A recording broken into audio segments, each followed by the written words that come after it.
Welcome to quality thought. నేను మీ Ramana Bhupathi, quality thought chairman. So ఇవాళ మనతో టీవీ దేవిప్రసాద్ గారు ఉన్నారు. ఈయన త్రిబుల్ ఐటీ ప్లేస్మెంట్ హెడ్గా ఉన్నారు.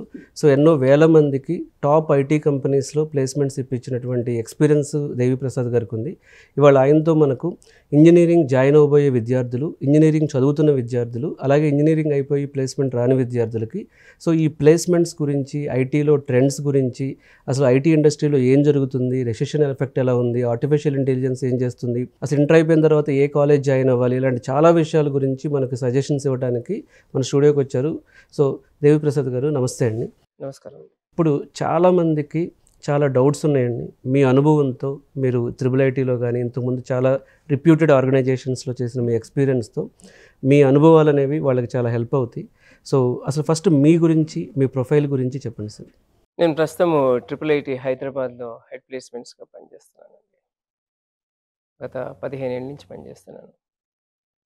సో ఇంజనీరింగ్ విద్య అభ్యసించడం అంటే దానికి కావాల్సినటువంటి మౌలిక వనరులు కానీ, తర్వాత ఇండస్ట్రీతో కనెక్ట్ అయిపోయినటువంటి విధానం కానీ, తర్వాత రీసెర్చ్ అండ్ డెవలప్మెంట్లో అనూహ్యమైనటువంటి మార్పులను విద్యార్థులు ఆకలింపు చేసుకోవడం కానీ, వాటిని అలవర్చుకోవడం కానీ, ఇండస్ట్రీ తగ్గట్టుగా విద్యార్థులు తయారు చేయడంలో, ఇండస్ట్రీకి పంపడం, ఆ ఇండస్ట్రీలో ఉండేటువంటి డిమాండ్ తగ్గట్టుగా విద్యార్థుల్ని మంచి నిష్ణాతులుగా తయారు చేయడం అనేది జరుగుతుంది.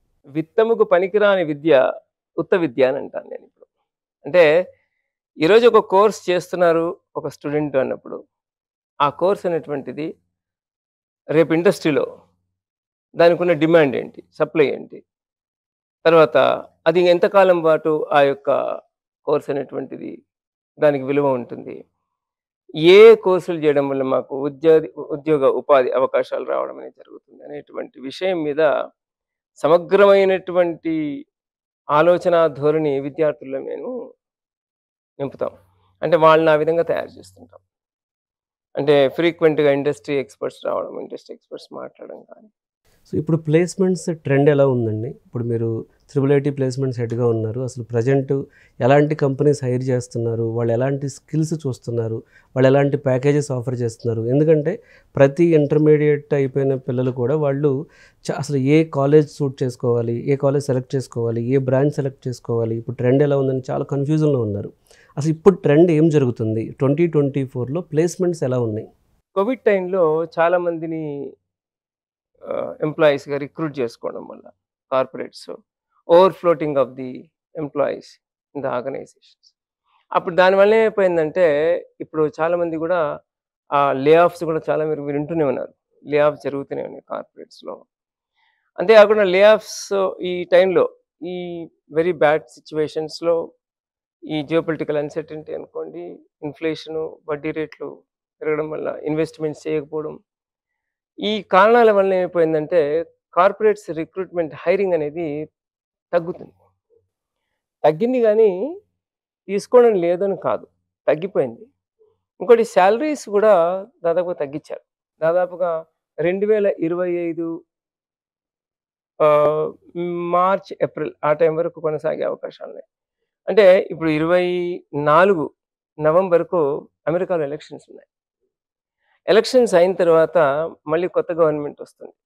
అది ట్రంప్ గవర్నమెంటా లేకపోతే జో బైడెన్ గవర్నమెంటా అనేటువంటి తర్వాత విషయానికి వచ్చినట్టయితే, కొత్త గవర్నమెంట్ ఫామ్ అయిన తర్వాత నవంబర్లో, అక్కడి నుంచి ఒక క్వార్టర్ అంటే డిసెంబర్, జనవరి, ఫిబ్రవరిలో, మోస్ట్లీ ఫిబ్రవరి, మార్చ్లో మళ్ళీ కొంత కదలిక రావచ్చు అనేటువంటిది.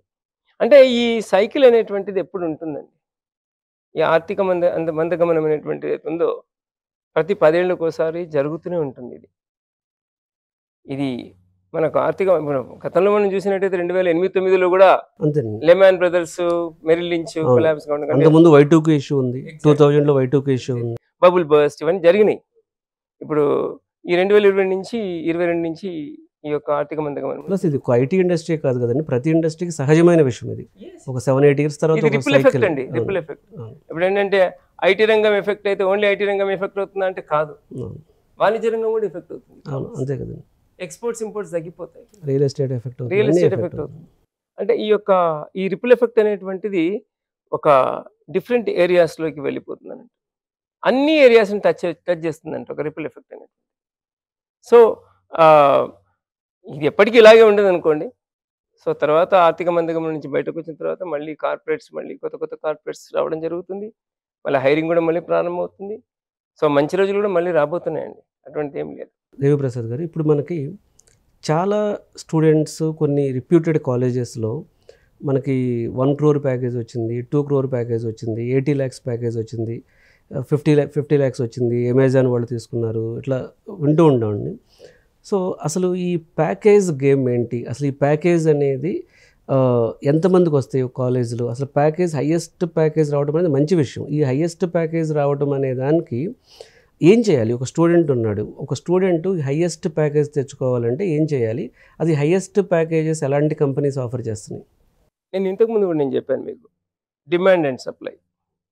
మార్కెట్‌లో ఉండేటువంటి డిమాండ్‌కు తగ్గట్టుగా ఒక విద్యార్థి తనకుండేటువంటి టెక్నికల్ కాంపిటెన్సీస్‌ని ఎప్పుడైతే తను సమకూర్చుకుంటాడో, sky is the limit for him. ఇప్పుడు ఫర్ ఎగ్జాంపుల్ చాలామంది ఆర్టిఫిషియల్ ఇంటెలిజెన్స్, మెషిన్ లెర్నింగ్ ఇప్పుడు బాగా భూమిలో ఉంది. చాలా రిక్రూట్ చేసుకుంటున్నాయి కంపెనీలు కూడా. నెంబర్ ఆఫ్ హైర్స్ అనేవి తగ్గినప్పటికి కూడా రిక్రూట్‌మెంట్ మాత్రం జరుగుతుంది. చేసుకుంటున్నారు అంతో ఇంతో. అంత గొప్పగా చేసుకోవడం లేదు. బట్ అడపదడప 1, 2, 3 అట్లాగా రిక్రూట్ చేసుకుంటున్నారు. ఎవరు? మన ఆర్టిఫిషియల్ ఇంటెలిజెన్స్ గానీ, మెషిన్ లెర్నింగ్ ఏరియాస్‌లో గానీ, ఎమర్జింగ్ టెక్నాలజీస్, రోబోటిక్స్‌లో గానీ, లేకపోతే మీకు ఐఓటీ, ఇంటర్నెట్ ఆఫ్ థింగ్స్ కానీ, డెవాప్స్‌లో బ్లాక్ చైన్ ఇవన్నీ రిక్రూట్ చేసుకుంటున్నారు. అయితే సమకాలీన పరిస్థితుల్లో కార్పొరేట్ రంగంలో ఉండేటువంటి టెక్నాలజీకి అనుబంధంగా విద్యార్థి ఎప్పుడైతే నేర్చుకుంటాడో టెక్నాలజీ, అప్పుడు వాళ్లకు ఖచ్చితంగా మంచి ప్యాకేజీలతో వాళ్ళు వెళ్తున్నారండి. నేను ఒక ఎగ్జాంపుల్ చెప్తాను మీకు. గతంలో మనకు ఆర్కిల్ డీబీ ఉండేది డేటాబేస్‌లో. తర్వాత ఎస్‌క్యూఎల్ వచ్చింది. దాన్ని మళ్ళీ తర్వాత దాన్ని రీప్లేస్ మైస్క్యూఎల్ వచ్చింది. తర్వాత ఇప్పుడు పోస్ట్ ఎస్‌క్యూఎల్ అని అడుగుతున్నారు. అంటే దీన్ని బట్టి ఏం తెలుస్తుంది? ఒక టెక్నాలజీ అనేటువంటిది ఇక్కడ మారి దాన్ని రూపాంతరం చెంది ఇంకొక టెక్నాలజీ దాన్ని రీప్లేస్ చేస్తుందన్నట్టు అంతే. ఇక్కడ అంటే టెక్నాలజీని రీప్లేస్ చేయడానికి ఇంకో టెక్నాలజీ రావడం వల్ల వీళ్ళు నిత్య విద్యార్థిలాగా ఉండాలి. నా ఉద్దేశం ఏంటంటే ఒక సాఫ్ట్‌వేర్ ఇంజినీర్ అంటే కంటిన్యూస్ లెర్నింగ్. కంటిన్యూస్ లెర్నింగ్ అనేది ఉండాలండి. ఆ కంటిన్యూస్ లెర్నింగ్ అనేటువంటిది ఎప్పుడైతే ఒక సాఫ్ట్‌వేర్ ఇంజినీర్ ఆపేస్తాడో, అప్పుడు అతని యొక్క భవిష్యత్తు కూడా ఆగిపోతుంది. అతను స్టాగ్నేట్ అయిపోతుంది. అతని యొక్క గ్రోత్ కూడా ఆగిపోతుంది. లెర్నింగ్ అనేటువంటిది ఒక కంటిన్యూస్ పెరేనియల్ రివర్, ఒక సహజ నది ప్రవహిస్తున్నట్టుగా ఉన్నట్టుగా ఉండాలి. అటువంటి లెర్నింగ్ స్కిల్స్ అనేటువంటివి ఎప్పటికి నేర్చుకుంటూనే ఉండాలి. ఫర్ ఎగ్జాంపుల్ నేను ఒక ఎస్‌క్యూఎల్‌లో పనిచేస్తున్నాను అనుకోండి. నేను ఒక సాఫ్ట్‌వేర్ రంగంలో కంపెనీలో ఎస్‌క్యూఎల్ ఏరియాలో పనిచేస్తున్నాను డేటాబేస్‌లో. నాకు మైస్క్యూఎల్ తర్వాత ఈ యొక్క పోస్ట్ ఎస్‌క్యూఎల్ ఇటువంటి ఆధునీకరించబడ్డటువంటి డేటాబేసెస్ కూడా నేను నేర్చుకునేటువంటి ప్రయత్నం చెయ్యాలి. మల్టీ స్కిల్స్ అనేది కూడా ఉండాలి. ఈ వెర్సటైలిటీ అనేటువంటిది కార్పొరేట్స్ చాలా చూస్తున్నారండి ఈ మధ్య కాలంలో. ఆ వెర్సటైలిటీ ఎప్పటిదాకానైతే ఒక వ్యక్తిలో ఉంటుందో, ఆ వ్యక్తిని తప్పకుండా గౌరవిస్తారు. అందుకే మన సంస్కృతంలో ఒక వాక్యం గురించి చూడండి, విద్వాన్ సర్వత్ర పూజ్యతే అంటారు. విద్వత్తు కలిగిన వారికి ఎక్కడైనా విలువ ఉంటుంది. ఇప్పుడు అటువంటి వ్యక్తిని ఏ సంస్థ కూడా కోల్పోదండి, పోనివ్వరు కూడా. కాబట్టి వాళ్ళకి మంచి మంచి ప్యాకేజీలు ఇస్తుంటారు. ఇప్పుడు ఇండియాలోనే 70 లక్షలు, 80 లక్షలు, కోటి రూపాయలు ఇచ్చే కంపెనీలు కూడా ఉన్నాయి. ఈవెన్ ఫ్రెషర్స్కి ఇస్తున్నారు కదండి. డైరెక్ట్గా మన బీటెక్ ఫైనల్ ఇయర్లో ప్లేస్మెంట్స్కే ఇస్తున్నారు. ఎగ్జాక్ట్. ఇండియాలో కూడా ఇస్తున్నారు ఇప్పటికి కూడా. కానీ కాకపోతే నెంబర్ ఆఫ్ హైర్స్ అనేవి మాత్రం పడిపోయాయి, తగ్గిపోయినవి. అంత గొప్పగా లేవు. రెసిషన్ కారణంగా లేదు. ఎవరు కూడా రిస్క్ తీసుకొని బిజినెస్ చేయరండి. ఎవరైనా ఏ బిజినెస్ చేసినా ఒకళ్ళు కూడా ఎవరు కూడా రిస్క్ తీసుకోకుండా ఇన్వెస్ట్మెంట్ కూడా చేయరు. ఇన్వెస్ట్మెంట్ చేసే ముందు కూడా ఆలోచిస్తారన్నట్టు. అందుకని ఇప్పుడు స్టార్టప్ కంపెనీస్ దగ్గర అన్ఫార్చునేట్లీ వాళ్ళ దగ్గర డబ్బులు లేవు. కొన్ని వాళ్ళ దాంట్లో ఇన్వెస్ట్ చేద్దామంటే వాళ్ళకి ఏంటంటే బికాస్ ఆఫ్ ఈ రెసిషన్ వలన మళ్ళీ రేపటి రోజు క్లయింట్స్ రాకపోతే వాళ్ళ ప్రోడక్ట్స్ బయట మళ్ళీ కొనుగోలు జరగలేకపోతే వాళ్ళు నష్టపోయే ప్రమాదం ఉంది. కాబట్టి వాళ్ళు ఆ ధైర్యం చేయడం లేదు. చాలామంది పేరెంట్స్కి ఇంటర్మీడియట్ అయిపోయిన తర్వాత ఇంజనీరింగ్ అనే ఆప్షన్ చూజ్ చేసుకున్నప్పుడు వాళ్ళకి చాలా రకాల ఆప్షన్స్ ఉన్నాయి. ఇప్పుడు అంటే ఐఐటికి వెళ్ళాలా, ఎన్ఐటీస్కి వెళ్ళాలా, త్రిబుల్ ఐటీస్కి వెళ్ళాలా, లేకపోతే అటానమస్ యూనివర్సిటీస్ అని చెప్పి, డీమ్డ్ టు బి యూనివర్సిటీస్ అని చెప్పి, ఇలా చాలా కేటగిరీ ఆఫ్ కాలేజెస్ వచ్చేసినాయి ఇప్పుడు. ఈ ఒక ఇంటర్మీడియట్ చదివిన స్టూడెంట్కి కంప్లీట్గా అంత అవగాహన ఉండకపోవచ్చు. పేరెంట్స్ కొంత నాలెడ్జ్ తెలుసుకోవడం, మన రకరకాల సోర్సుల నుంచి వాళ్ళ కాంటాక్ట్స్లో వాళ్ళు తెలుసుకొని చేస్తూ ఉంటారు. కానీ చాలామంది పేరెంట్స్ వచ్చి, మా పిల్లలు ఇంటర్మీడియట్ అయిపోయింది, ఇంజనీరింగ్ ఏ ఇన్స్టిట్యూట్ తీసుకుంటే, అంటే ఏ కాలేజ్లో జాయిన్ అవ్వాలి, ఎలాంటి కాలేజ్లో జాయిన్ అవ్వాలి, మరియు ఎలాంటి బ్రాంచ్ తీసుకోవాలి, అసలు ఏ పారామీటర్స్ బేస్ చేసుకుని వాళ్ళు ఇంటర్మీడియట్ నుంచి ఇంజనీరింగ్లోకి సెలక్షన్ చేసుకోవాలనేది మీ అభిప్రాయం సార్? రైట్.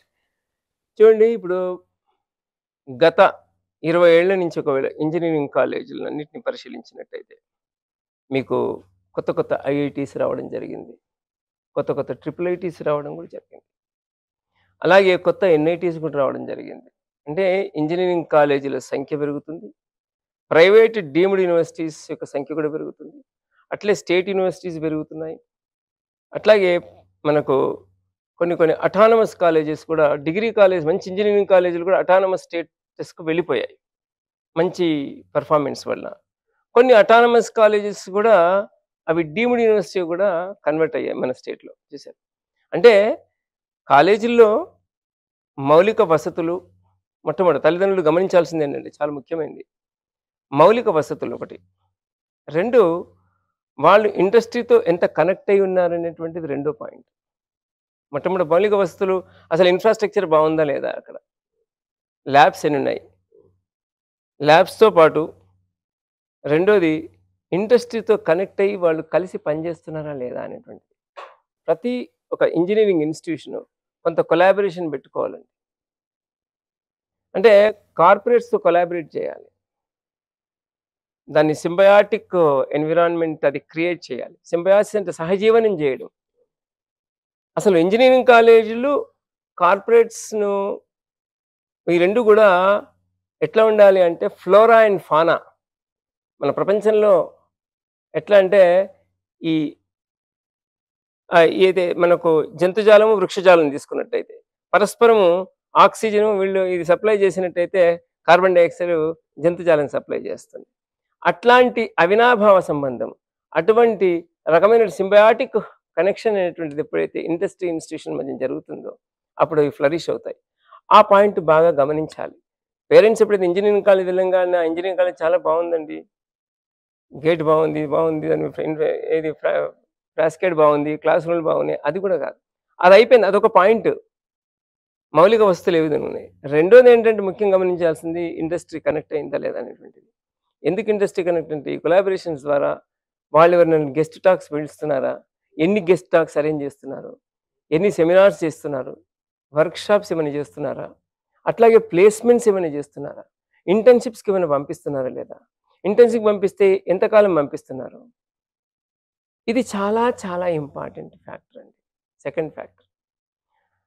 ఎందుకంటే చివరికి ఇంత కష్టపడి చదివిన 4 ఏళ్ళు చదివినటువంటి ఇంజనీరింగ్ చదివిన తర్వాత ఉద్యోగం రాకపోయే వరకు ఇటు పేరెంట్స్ అయినా అటు స్టూడెంట్స్ అయినా చాలా పెయిన్ఫుల్గా ఉంటుందండి. Parents especially painful for the parents. Middle class, ముఖ్యంగా మిడిల్ క్లాస్ కమ్యూనిటీలో చాలా మంది ఫీల్ అవుతారు. హోప్స్ ఉంటాయి, జాబ్ వస్తే వాళ్ళు ఫైనాన్షియల్గా సెటిల్ అవుతారు. ఎగ్జాక్ట్లీ. ఇది రెండో ఫ్యాక్టర్. ఫస్ట్ మౌలిక వస్తువులు, రెండోది వాళ్ళకు ఉండాల్సిన ఈ యొక్క ఇండస్ట్రీ కనెక్ట్, ఒక మాటలో చెప్పాలంటే ఉన్నదా. మూడవది ఏంటంటే గురువులు, ఫ్యాకల్టీ. ఫ్యాకల్టీ అనేటువంటి వాళ్ళు ఏఐసిటిఈ కొంత రేషియో పెట్టింది. ఆ రేషియో ప్రకారం ఆ రేషియోలో వీళ్ళు ఫ్యాకల్టీ ఉన్నారా లేదా. మన భారతదేశంలో ఉన్నటువంటి పెద్ద సమస్య ఏంటంటే ఫ్యాకల్టీ కొరత అనేటువంటిది మాత్రం సుస్పష్టంగా కనబడుతుంది కాలేజీల్లో. ఆ మధ్యకాలంలో ఏఐసిటి కూడా మీ దాంట్లో ఇంత రేషియో ఒకవేళ మెయింటైన్ చేయకపోతే ఆ కాలేజీకి మేము అఫిలియేషన్ రద్దు చేస్తున్నాం అనేటువంటి సందర్భాలు కూడా చాలా వరకు పేపర్లు కూడా చూసాం మనం చాలా. అయితే ఇట్లాంటి పరిస్థితుల్లో ఫ్యాకల్టీ ఎలా ఉన్నారు, అసలు ఎంతమంది ప్రొఫెసర్స్ ఉన్నారు, ఎంతమంది అసోసియేట్ ప్రొఫెసర్స్ ఉన్నారు, ఎంతమంది అసిస్టెంట్ ప్రొఫెసర్స్ ఉన్నారు, వాళ్ళు ఏ విధంగా పనిచేస్తున్నారు, ఆ డిపార్ట్మెంట్స్ ఏవి అనేది చాలా ఇంపార్టెంట్. చూడండి, ప్రోగ్రామ్ ఏది గొప్ప ఏది తక్కువ అనేటువంటి మాటకు వచ్చినట్టయితే ఫోర్త్ పాయింట్, మరి కంప్యూటర్ సైన్సా, ట్రిపుల్ ఈయా, సివిలా, ఎలక్ట్రికలా, మరి కెమికల్ ఇంజినీరింగా, ఇంకోటా మనం అనుకున్నట్టయితే ముఖ్యంగా విద్యార్థులకు ఇంటర్మీడియేట్ చేసిన తర్వాత ఇంజినీరింగ్‌కి వెళ్ళే ఆ మధ్య స్థాయిలో, ఆ ట్రాన్సిషన్ స్టేజ్‌లో అంత మెచ్యూరిటీ ఉండదండి. ఉండకుండా పాపం ఏం చేస్తారంటే, అక్కడికి వెళ్ళిపోయి కాలేజీలో జాయిన్ అయిపోతుంటారు. ఎందుకు? మా పక్కింటి వాళ్ళు ఇంజినీరింగ్ చేసిండ్రు కాబట్టి నేను ఇంజినీరింగ్ చేయాలి. లేదా మా అన్నయ్య కజిన్ చేసిండు కాబట్టి నేను ఇంజినీరింగ్ చేయాలి. కాదు. తనకంటూ ఇంట్రెస్ట్ ఏముందసలు? ఏదైనా ప్రపంచంలో చేయండి, చేసే ఏ పని చేసినప్పటికి కూడా అది it should come down from the heart of the people. See వాళ్ళకి ఇష్టంగా ఉందా లేదా అనేటువంటి విషయాలు. ప్యాషన్ చాలా ఇంపార్టెంట్. ఫర్ ఎగ్జాంపుల్ కొంతమంది నేను చూశాను. ఒకతను బీటెక్ సివిల్ చేశాడు. చేసిన తర్వాత ఎంటెక్ చేశాడు. ఇది మన ట్రాన్స్‌పోర్టేషన్ ఇంజినీరింగ్ చేశాడు అతను. చేసిన తర్వాత అదే దాంతోటే ఆ క్వాలిఫికేషన్‌తో he never compare the salary. అతను సివిల్ ఇంజినీరింగ్‌కి అతనిచ్చిన సాలరీ ఎంత అంటే షాపూర్జీ పలోంజీలో 3.2 లక్షలండి సంవత్సరానికి జీతం. అంటే ఒక ఐటీ రంగంలో ఒక సర్వీస్ సెక్టర్ కంపెనీ ఇచ్చేటువంటి సాలరీ కన్నా తక్కువ అని అర్థం. అంటే ఈ కంపేర్ చేయకూడదు. అవునవును. కంపేర్ చేయకూడదు. అవును. కానీ ఒక హైపోథెటికల్‌గా ఒక ఎగ్జాంపుల్‌గా చెప్తున్నాను మీకు. కానీ అతను స్టూడెంట్ చూడండి, నేను అడిగినప్పుడు ఇంటర్వ్యూ చేశాను ఆ అబ్బాయిని. మీరు నన్ను చేసినట్టు నేను చేశాను interview. See how you are feeling about this? You are getting only 3.2 lakhs. లేదు సార్, నాకు 3.2 లాక్స్ రావడం ఇంపార్టెంట్ కాదు నాకు. నేను ఆ షాపూర్జీ పలోంజీ అనే కంపెనీకి వెళ్ళిన తర్వాత నేనేం నేర్చుకుంటాను? వాళ్ళు ఏం నేర్పిస్తారు? దాని నుంచి ఎట్లా నేను ముందుకు పైకి ఎదగాలి అనేటువంటి ఆలోచనతో నాకు ఇష్టం ఉంది సార్. బేసికల్‌గా నాకు సివిల్ ఇంజినీరింగ్ అంటే ఇష్టం కాబట్టి నేను ఇక్కడికొచ్చాను. చదువుకున్నాను. నౌ డూ యూ నో, మళ్ళీ అతను అబ్జర్వ్ చేశాను 3 ఇయర్స్ తర్వాత ఏం చేస్తాడని. అతను మళ్ళీ హి వెంట్ టు జర్మనీ. బెర్లిన్‌లో కొంతకాలం పనిచేసిండు. ఒక 4 ఏళ్ళు. పనిచేసిన తర్వాత మళ్ళీ బ్యాక్ వచ్చేసిన తర్వాత టాటా కన్సల్టింగ్ ఇంజినీర్‌లో అతను 7 ఇయర్స్‌లో he is drawing around 18 lakhs salary. Still I asked him. నేనన్నా కంపేర్ చేసుకుంటూ వెళ్తే సాలరీస్‌తో అది కరెక్ట్ కాదండి. డబ్బులే ప్రధానం కాదు ముఖ్యంగా ఇక్కడ. ప్యాషన్ అనేది చాలా ప్రధానమండి. కంప్యూటర్ సైన్సా, ఎలక్ట్రానిక్స్ అనేది ప్యాషన్ చాలా ప్రధానమైనటువంటిది. ఇకపోతే మీరు అడిగిన ప్రశ్నలో ఇంజినీరింగ్ ఇంపార్టెంటా? ఇన్‌స్టిట్యూషన్ ఇంపార్టెంటా? అనే మాటకొద్దాం. ఆ మాటకొచ్చినట్టయితే ఏదైతే ఇంకో రకంగా మాట్లాడినట్టయితే మన ప్యాషన్ మనకు ప్యాషన్ ఉండొచ్చు. కానీ బయట మార్కెట్‌లో ఉండేటువంటి ట్రెండ్ ఎలా ఉంది అనేటువంటి అవగాహన ఆ పిల్లలకందరికీ చూయించాలి. ఫర్ ఎగ్జాంపుల్ సివిల్ ఇంజినీరింగ్ చేస్తే స్ట్రక్చరల్ ఇంజినీర్ అవుతావు. లేకపోతే సైట్ ఇంజినీర్ అవుతావు. పలాని ట్రాన్స్‌పోర్ట్ ఇంజినీర్ అవుతావు. పలాని శాటిలైట్ ఇంజినీరింగ్ గాని, లేకపోతే ఇంకేదైనా సంథింగ్ ఇటువంటి ఇంకేదైనా కోర్సెస్ చేసి ఇంకా ఆ సివిల్ ఇంజినీరింగ్‌లో ఎక్సెల్ కావచ్చని. మెకానికల్ చేయడం వల్ల ఇటువంటి జాబ్స్ వస్తాయి. ఎలక్ట్రికల్ చేయడం వల్ల ఇటువంటి జాబ్స్ వస్తాయి. ఎలక్ట్రానిక్ చేయడం వల్ల ఇటువంటి జాబ్స్ వస్తాయి. అంటే ఆ పిల్లవాడికి అవగాహన అనేటువంటిది ఖచ్చితంగా ఇవ్వాలి. ఆ స్టూడెంట్‌కి అవగాహన ఇయ్యనప్పుడు ఆటోమేటిక్‌గా ఏమైపోతుందంటే అక్కడనే ఒక రాంగ్ డిసిషన్ అనేటువంటిది జరుగుతుంది. ఫర్ ఎగ్జాంపుల్ నాకతను లాజికల్‌గా థింకింగ్ చేస్తున్నాను. నేను కంప్యూటర్ సైన్స్ ఇష్టము. కంప్యూటర్ సైన్స్ ఇష్టం అని ఎందుకన్నాడు? అనేటువంటిది ఎంతమంది అడుగుతారు చెప్పండి పేరెంట్స్? అడగరు. ఎవరో చేశారు కాబట్టి, ఎవరికో 20, 30 లక్షలు వచ్చినాయట, ఎవరికో ₹1,00,00,000 ప్యాకేజ్ వచ్చింది కాబట్టి నేను జాయిన్ చేసి అదే అమెరికా వెళ్తారు వీళ్ళు. వీళ్ళు అమెరికా వెళ్ళిపోతారు. బీటెక్ అయిన తర్వాత ఏం చేస్తారు? ఏం లేదండి, శంషాబాద్ ఎయిర్‌పోర్ట్‌లో ఫ్లైట్ ఎక్కుతాడు మా బాబు అంటారు. అంటే ఇట్లాంటి దీన్ని ఫోమో అంటారు. అంటే వాళ్ళని చూసి వీళ్ళు చేయడం మిమిక్. అది చాలా తప్పిదం అది. అది హిస్టారికల్ మిస్టేక్ అది. ఎందుకంటే ఒక విద్యార్థి భవిష్యత్తు అక్కడనే నిర్ణయం అవుతుందండి. కాబట్టి ప్యాషన్ అనేది చాలా ఇంపార్టెంటు. ఆ ప్యాషన్ కన్నా ముందు అవగాహన సదస్సులు గూడా ఏర్పాటు చేయాలి. కొన్ని ప్రైవేట్ సంస్థలు నిజాం కాలేజీ గ్రౌండ్స్ అని, ఇంకేదో గ్రౌండ్స్ అని, ఇంకేదో ఎక్కడనో కొన్ని అవగాహన సదస్సులు ఏర్పాటు చేస్తున్నారు వాళ్ళు. అంటే అవగాహన సదస్సులు ఏర్పాటు చేయడం వల్ల ఏమైపోతుంది? అంటే ఏ ఇంజినీరింగ్ కాలేజు మేము చేయడం వల్ల మాకు రేపటి రోజు మా భవిష్యత్తు ఏ విధంగా ఉంటుంది అనేటువంటిది తెలియాలి. పిల్లలు అడిగితే వాళ్ళకి కూడా అర్థమవుతుంది అది. తర్వాత వాళ్ళకి అవగాహన వచ్చిన తర్వాత అప్పుడు ఒక డిసిషన్‌కి వస్తారు వాళ్ళు. కంప్యూటర్ సైన్స్ చేస్తే ఈ విధంగా ఉంటుంది. ఎలక్ట్రానిక్స్ అండ్ కమ్యూనికేషన్ ఇంజినీరింగ్‌లో వీఎల్ఎస్ఐ అంటే ఇది ఎంబెడెడ్ సిస్టమ్స్ అని ఉంటుంది. ఈ ఏరియాస్‌లో చేయడం వల్ల ఇలాంటి ఉపాధి అవకాశాలు నాకు రేపు రావచ్చు. కెరీర్ గైడెన్స్ అనేది ఇంపార్టెంట్. ఎగ్జాక్ట్‌లీ. కెరియర్ గైడెన్సు వాళ్ళకు ఒక రకమైనటువంటి అవగాహన సదస్సు చేయించకపోతే మాత్రం అందులో పార్టిసిపేట్ చేయకపోతే రేపు తల్లిదండ్రులు బాధపడాల్సొస్తుంది. విద్యార్థులు కూడా బాధపడాల్సొస్తుంది.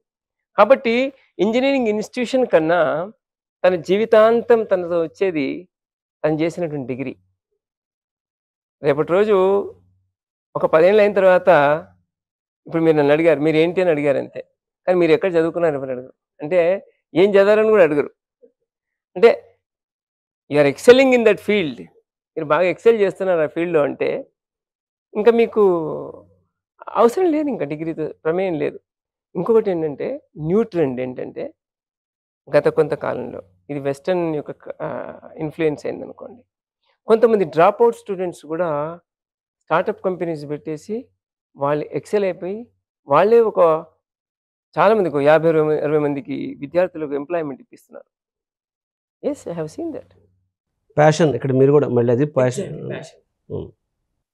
అంటే విద్యార్థికి ఉండేటువంటి ఉత్సాహాన్ని మనము దాన్ని ప్రోత్సహించాలి గానీ, నువ్వు పలానా ఇన్‌స్టిట్యూషన్‌లే పోయి చదవాలి, పలానా ఇన్‌స్టిట్యూషన్‌లే నువ్వు ఈ కోర్స్ చేయాలి అని లేదు. మీరు చెప్తున్న పాయింట్ ఏంటంటే మార్క్స్ కాదు, నాలెడ్జ్ ఇంపార్టెంట్.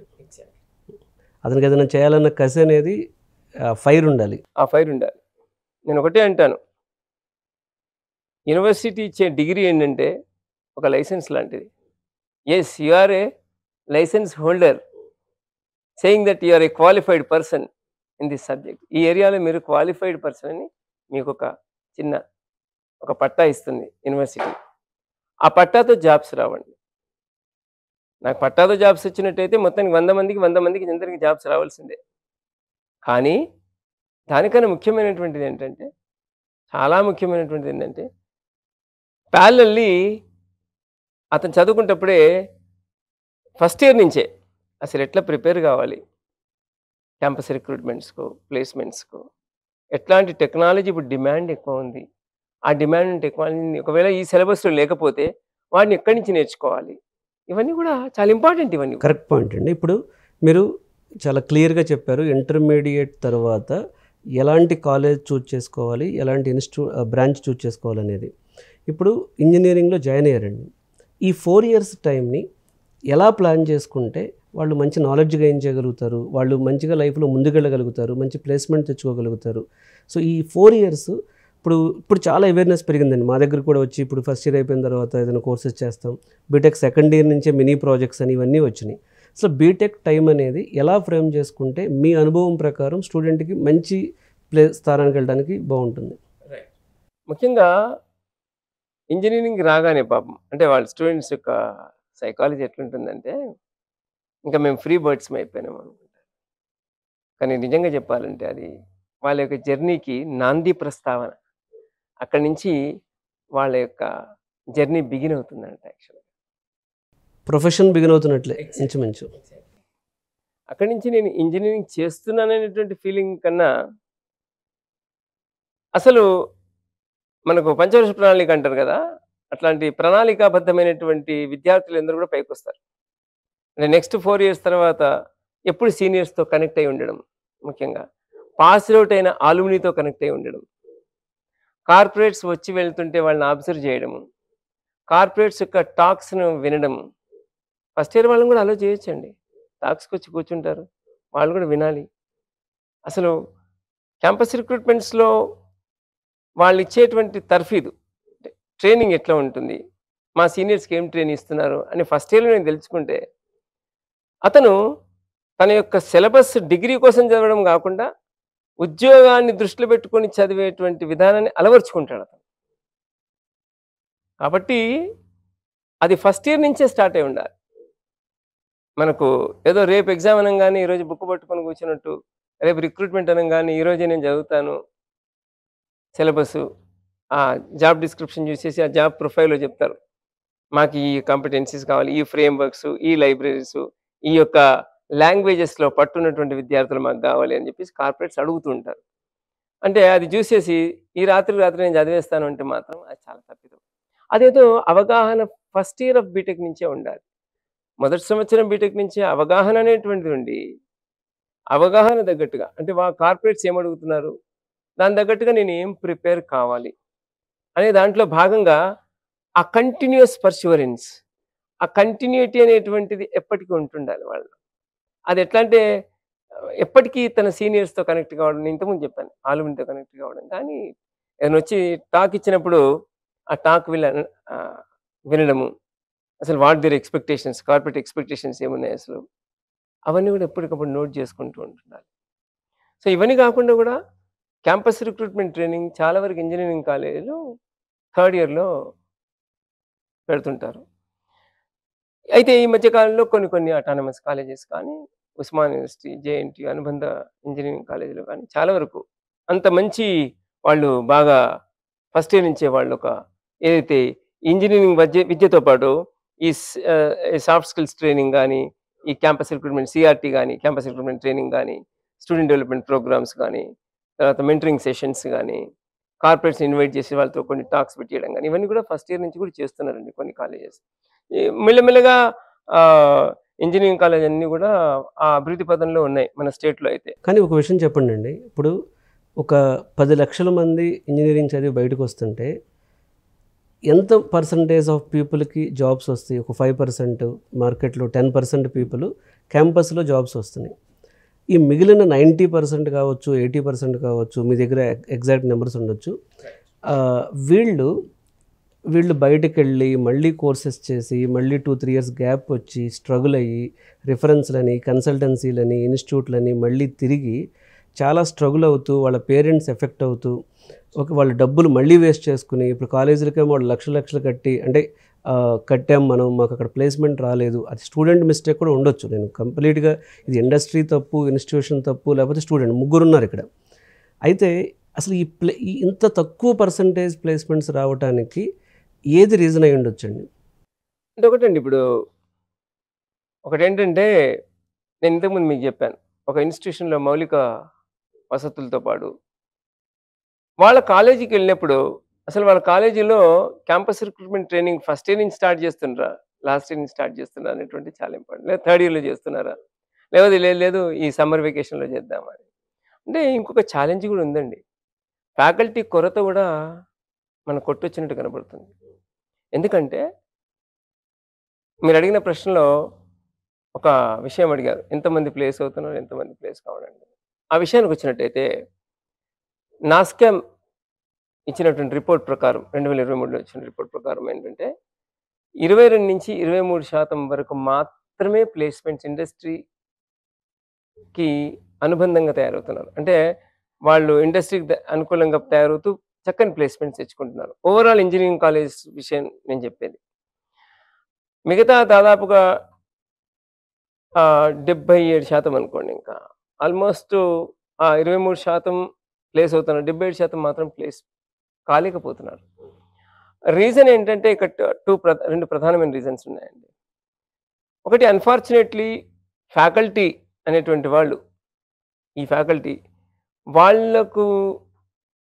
వాళ్ళు చేసేటువంటి బోధనా పద్ధతులు ఇండస్ట్రీ తగ్గట్టుగా ఉన్నాయా లేవా అనేటువంటి చాలా ముఖ్యం. అందుకే నేను అన్నాను పాయింట్, ఇండస్ట్రీతో కనెక్ట్ ఇండస్ట్రీ రెలెవెంట్ కరిక్యులం అనేది చాలా ఇంపార్టెంట్. కరిక్యులం అనేది చాలా ఇంపార్టెంట్. ఇప్పుడు ఫర్ ఎగ్జాంపుల్ ఇండస్ట్రీలో MySQL అడుగుతున్నారు, లేదా మెషిన్ లెర్నింగ్‌లో అడుగుతున్నారు కొన్ని ఏరియాస్‌లో మెషిన్ లెర్నింగ్.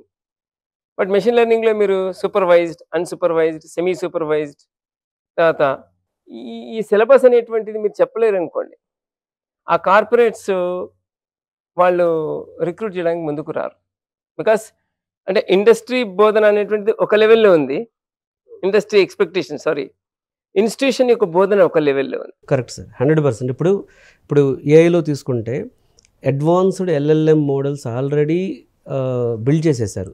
ఈ అడ్వాన్స్డ్ లార్జ్ లాంగ్వేజ్ మోడల్స్ని బేస్ చేసుకుని అప్లికేషన్స్లో ఎలా వాడుకోవాలనేది తెలియాలి. కానీ మళ్ళీ మొదలుపెట్టి ఇప్పుడు మళ్ళీ స్టాటిస్టిక్స్, మ్యాథమెటిక్స్, మెషిన్ లెర్నింగ్ ఇదంతా ఇప్పుడు యాక్చువల్గా ఇండస్ట్రీ ప్రకారం ఓల్డ్ కరికులం.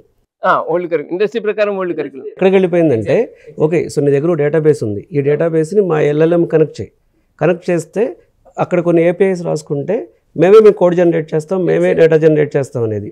ఈ స్పెసిఫిక్ రావాలి అంటే ఆ కనెక్టివిటీ అనేది that is missing. That is really missing.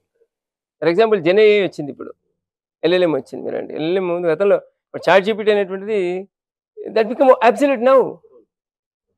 Sam Altman చేసింది. అంటే కోర్స్ దానికి ఉండే రెస్పెక్ట్ దానికి ఉంటుంది, ఉంది లేనిది కాదనండి, లేదు. అది కాకుండా 4.0 వచ్చింది, అందులో మళ్ళీ ఇంకా మనకు జెమినీ వచ్చింది. అంటే రకరకాల ఎల్ఎల్ఎంస్ వచ్చేస్తున్నాయి. సార్, మీరు ఇండియాలోనే ప్రముఖమైన ఇన్స్టిట్యూషన్స్లో ప్లేస్మెంట్ హెడ్గా పనిచేస్తున్నారు. చాలా మంచి ఇన్స్టిట్యూషన్స్ నుంచి మీరు ప్లేస్మెంట్స్ రోల్లో చాలా సమర్థంగా పనిచేశారు. సో అసలు ఒక ప్లేస్మెంట్ డైరెక్టర్, ప్లేస్మెంట్ హెడ్గా మీరు ఎలాంటి సాటిస్ఫాక్షన్ ఉంది సార్ మీకు? మీ అచీవ్మెంట్స్ ఏంటి? రైట్. ఎప్పుడైతే IIITలో బీటెక్ కానీ, మన ఎంటెక్ కానీ, మిగతా ప్రోగ్రామ్స్లో ఎప్పుడైతే స్టూడెంట్స్ ప్లేస్ అయినప్పుడు, జనరల్గా ఉద్యోగాలు తెచ్చుకున్నప్పుడు వాళ్ళలో ఉండేటువంటి ఆనందం ఏదైతే ఉంటుందో అది వెలగట్లేనటువంటి దాన్ని. అంటే ఆ పేరెంట్స్కి ఎట్లాగో హ్యాపీనెస్ ఉంటుంది. బస్ బీయింగ్ ఏ హెచ్ఓడిగా, హెడ్ ప్లేస్మెంట్స్గా వాళ్ళని చూసినప్పుడు నాకేమనిపించేదంటే, నేను చదువుకున్న రోజుల్లో ఈ అవకాశాలు లేవండి. So in those days this kind of situation was not there. అంటే వాళ్ళ ముఖంలో ఉండేటువంటి ఆనందం కానీ, హ్యాపీనెస్ కానీ ఎప్పుడైతే కనబడుతుందో, నేను అంటే మనం పడ్డ కష్టం కానీ, మనం పడ్డ అవస్థ కానీ, ఆ అలుపు కానీ అంత మర్చిపోతాం. అంటే ఎప్పుడైతే ప్లేస్మెంట్స్లో వాళ్ళు మంచి జీతంతో సెటిల్ అయిపోయిన తర్వాత వాళ్ళు వెళ్ళిపోతారు. వెళ్ళిపోయిన తర్వాత వాళ్ళు కొన్ని మెయిల్స్ రాస్తూ ఉంటారు, అలుమ్ని స్టేట్ ఆ స్థాయికి వెళ్ళిపోయిన తర్వాత. నేను ఒకటే అంటాను ఏంటంటే,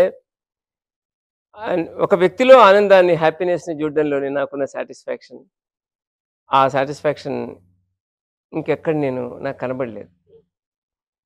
అంటే గతంలో జరిగినటువంటి ఎక్స్పీరియన్స్, ఏ సంస్థలో పనిచేసినా కూడా ఒక వ్యక్తికి ఉద్యోగం రావడం అంటే ఏంటంటే, తనకు రావడం కాకుండా తన మొత్తం ఫ్యామిలీని తను పోషిస్తున్నట్టే దాదాపుగా. పోషించకున్నా తను సహకారంగా, తన తల్లిదండ్రులకు సహకారంగా, ప్లస్ తను ఎంత స్టేజ్కి వెళ్ళి తొలిమెట్టు కదండి. తొలిమెట్టు.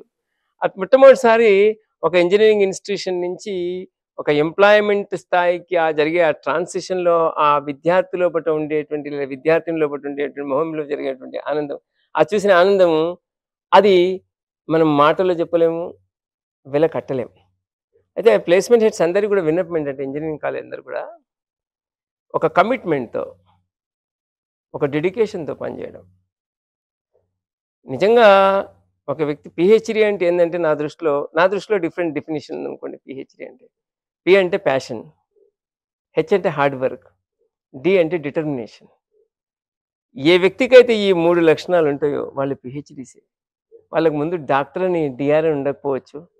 బట్ ఈ 3 ఉండడం వల్ల నిజంగా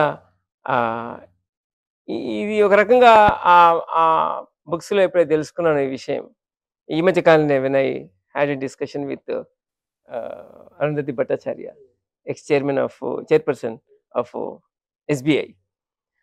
ఆవిడతో ఇంటరాక్షన్ జరిగినప్పుడు నేను ఈ విషయం తెలుసుకున్నాను. నిజంగా నాకు చాలా హ్యాపీ అనిపించింది. ఏంటంటే, ఒక వ్యక్తిలో ఆ ప్యాషను, ఆ కష్టపడ్డ కష్టమంతా కూడా ఒక ఉద్యోగం తెచ్చుకున్న తర్వాత వాళ్ళ ముఖం మీద ఉన్నటువంటి ఆనందం, ఆ హ్యాపీనెస్, అది ఇంకా నాకు వాళ్ళు ఇచ్చే పెద్ద గిఫ్ట్ ఏంటంటే, వాళ్ళ మొహం మీద ఉండే చిరునవ్వే నాకు ఇచ్చే గిఫ్ట్ అని నేను భావిస్తానండి. ప్రతి ఇన్స్టిట్యూషన్కి ప్లేస్మెంట్ ఆఫీసర్ అనే రోల్ చాలా ఇంపార్టెంట్ అయిపోయిందండి. సో చాలా యంగ్ పీపుల్ ప్లేస్మెంట్ ఆఫీసర్గా ఇన్ని కాలేజీలు ఉన్నాయి, ఇంజనీరింగ్ కాలేజెస్కి ఉన్నారు, డిగ్రీ కాలేజెస్కి ఉన్నారు, ఎడ్టెక్ కంపెనీస్కి ఉన్నారు. సో వాళ్ళకి మీరు ఒక ఎక్స్పర్ట్ ప్లేస్మెంట్ హెడ్గా ఇంత అనుభవం ఉంది, మీకు మోర్ దాన్ 20 years జర్నీ మీరు దీనిలో ఉన్నారు. సో వాళ్ళకి ఇచ్చే సజెషన్స్ ఏంటి సార్ మీరు? అంటే కంటిన్యూస్గా వాళ్ళు విద్యార్థుల్ని నిష్ణాతులుగా చేయడం, ఇండస్ట్రీ తగ్గట్టుగా మొట్టమొదట. అంటే అర్థం ఏంటి? ఇండస్ట్రీతో రెగ్యులర్ కనెక్ట్ కావడం, ఇండస్ట్రీతో రెగ్యులర్ కనెక్ట్ అయిపోయి ఆ ఇండస్ట్రీకి తగ్గట్టుగా ఉండేటువంటి స్కిల్స్ ఏమున్నాయనేటువంటి దాని మీద మొట్టమొదట ఇండస్ట్రీ వాళ్ళతో కాంటాక్ట్ చేయడం, అది చాలా ఇంపార్టెంట్. అసలు ఇండస్ట్రీ వాళ్ళ ఆ నెట్వర్కింగ్ అనేటువంటిది చాలా చాలా ముఖ్యమైనటువంటి విషయం. ఆ నెట్వర్కింగ్ అనేటువంటిది ఎప్పుడైతే డెవలప్ చేస్తారో, ఒకసారి నేను ఎస్టాబ్లిష్ అయినానుకోండి రిలేషన్‌షిప్. ఇప్పుడు కంపెనీ స్టార్ట్ అయినప్పుడు, ఒక కంపెనీ స్టార్ట్ అయిందనుకోండి, ఒక ఎక్స్ కంపెనీ. దాన్ని స్టెల్త్ స్టార్టప్ అని అంటారు. ఆ స్టేజ్ నుంచి ఆల్ఫా టెస్టింగు, బీటా టెస్టింగు, తర్వాత ప్రొడక్ట్ మార్కెట్ ఫిట్. ఈ స్టేజెస్‌లో ఈ ట్రాన్సిషన్ ఈ స్పెక్ట్రమ్‌లో మనం రెగ్యులర్‌గా ఒక ప్లేస్‌మెంట్ ఆఫీసర్ అనే వ్యక్తి ఈ కంపెనీస్‌తో టచ్ అయ్యి ఉంటుండాలి ఎప్పుడు. క్లోజ్‌గా వర్క్ చేయాలి. వాళ్ళ యొక్క ఇబ్బందులు, వాళ్ళ సాధక బాధకాలు తెలుసుకోవడం, మాట్లాడడం కంటిన్యూయస్‌గా వాళ్ళతో టచ్‌లో ఉండడం వలన. ఏం లేదండి, నెట్వర్కింగ్ అనేటువంటిది స్ట్రాంగ్‌గా మెయింటైన్ చేయడం అనేటువంటిది ప్రధానమైనటువంటి అది భూమిక పోషిస్తుంది. Networking is very important. Very, very important. Very, very important. ఆ నెట్వర్కింగ్ ద్వారా ఏంటంటే, ఆ యొక్క ఇండస్ట్రీస్‌ని ఇన్‌స్టిట్యూషన్స్‌తో కనెక్ట్ చేయడం. ఇన్‌స్టిట్యూషన్స్‌తో కనెక్ట్ చేయడం అంటే ఎట్లాగా? వాళ్ళని పిలిచేసి ఒక పెప్ టాక్ పెట్టడం గాని, ఒక టెక్ టాక్స్ కానీ, లేకపోతే ఒక చిన్న రౌండ్ టేబుల్ మీటింగ్స్ పెట్టడం గాని, లేకపోతే సెమినార్స్, వర్క్‌షాప్స్ పెట్టడం గాని, ఇవన్నీ చేయాలి. అంటే ఒక గ్యాప్‌ను bridging the gap between the industry and institution మధ్యన గ్యాప్‌ను మనం ఫిల్ చేస్తున్నట్టు అక్కడ. ఇతను ప్రధానమైన భూమిక ఎందుకు పోషించాలి అంటే, చదువు చెప్పే వరకు ఫ్యాకల్టీ చాలా అద్భుతంగా చెప్తారండి. ఓకే. ఫ్యాకల్టీ మంచి ప్రధానమైన భూమిక పోషిస్తారు వాళ్ళు. వాళ్ళ గురువులు. We should respect them. వాళ్ళు చేస్తున్నారు. వాళ్ళ పని వాళ్ళు చేస్తున్నారు.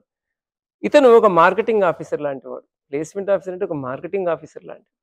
ఏంటంటే తన దగ్గరుండేటువంటి ఒక గొప్ప టాలెంట్ పూల్‌ను తయారు చేసేసి, ఇండస్ట్రీ తగ్గట్టుగా, ఇండస్ట్రీతో కలిసి పనిచేస్తూ, వీళ్ళను ఇండస్ట్రీలో డిఫరెంట్ డిపార్ట్‌మెంట్స్ వాళ్ళతో అనుసంధానం చేసేసి ప్రాజెక్ట్స్‌లో గాని, కొన్ని ప్రాజెక్ట్స్ చేయించడం గాని, ఇంటర్న్‌షిప్ లాగా చేయించగలరు. ఇంటర్న్‌షిప్స్ చేయించడం గాని, షార్ట్ టర్మ్ ఇంటర్న్‌షిప్స్ కొన్ని చేయించడం గాని, తర్వాత కొన్ని ప్రాజెక్ట్స్‌లో వీళ్ళని ఇన్వాల్వ్ చేయడం గాని, ఇటువంటి చేయడం వల్ల ఏమైపోతుందంటే, ఇండస్ట్రీ యొక్క ఎన్విరాన్మెంట్‌ను విద్యార్థులు ఆకలింపజేసుకుంటారు.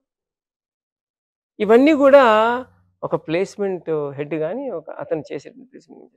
అంటే ట్రైనింగ్ అనేటువంటిది ప్రధానం. మళ్ళీ CRT, campus recruitment training, student development programs. Training, internship and internship తర్వాత ప్లేస్‌మెంట్. ప్లేస్‌మెంట్స్. హ్మ్. ఇవన్నిటికి మళ్ళీ ఇండస్ట్రీతో కనెక్ట్ చేయడం. కార్పొరేట్ రిలేషన్స్‌ని మెయింటైన్ చేయడం. ఇవన్నీ గూడా ఒక ప్లేస్‌మెంట్ హెడ్ యొక్క బాధ్యత. సో, ఇవన్నీ గూడా చేయడానికి ఒక ప్లేస్‌మెంట్ ఆఫీసర్ అంత ఈజీ ఆషామాషీ కాదండి. అది రెగ్యులర్‌గా అటు స్టార్టప్ కంపెనీస్‌తో, అటు ఎన్ఎస్‌సి లిస్టెడ్ కంపెనీస్‌తో, అట్లాగే మనకు నాస్డాక్ లిస్టెడ్ కంపెనీస్‌తో, S and P, standard and poor top listed కంపెనీస్‌తో, వీళ్ళందరితో గూడా అదే రిలేషన్‌షిప్ మెయింటైన్ చేయాలి. కాబట్టి ఏంటంటే, అసలు ఆ ప్యాషన్ అనేటువంటిది చాలా ముఖ్యమండి ప్లేస్‌మెంట్ ఆఫీసర్‌కి ఉండాల్సింది. అంటే ఏదో జాబ్ లాగా చేయకుండా, ఆ ప్యాషన్‌తో చేయడం వలన ఏదైనా సరే ఇదే జాబ్ అని కాదు. ఏ జాబ్ అయినా ఒక ప్యాషన్‌తో చేయడం వల్ల ఖచ్చితంగా మనం సక్సెస్ అవుతామని నాకు యొక్క అభిప్రాయం.